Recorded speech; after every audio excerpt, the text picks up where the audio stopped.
نبی علیہ السلام نے فرمایا جو شخص مجھ پر ایک دفعہ درود شریف پڑھے گا اللہ تعالیٰ اس پر 10 رحمتیں نازل فرمائے گا. جو شخص مجھ پر 10 دفعہ درود شریف پڑھے گا اللہ تعالیٰ اس پر 100 دفعہ رحمتیں نازل فرمائے گا.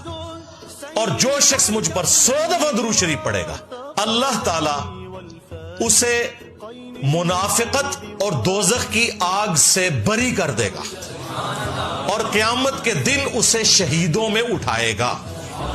100 دفعہ درود شریف پڑھنا اللہم صلی علی محمد وعلی آل محمد یا صلی اللہ علیہ وآلہ وسلم. اتنا ٹائم نہیں لگتا کہ قیامت کے دن میرے سب سے زیادہ نزدیک وہ ہوگا جس نے دنیا میں سب سے زیادہ مجھ پر درود شریف پڑھا ہوگا.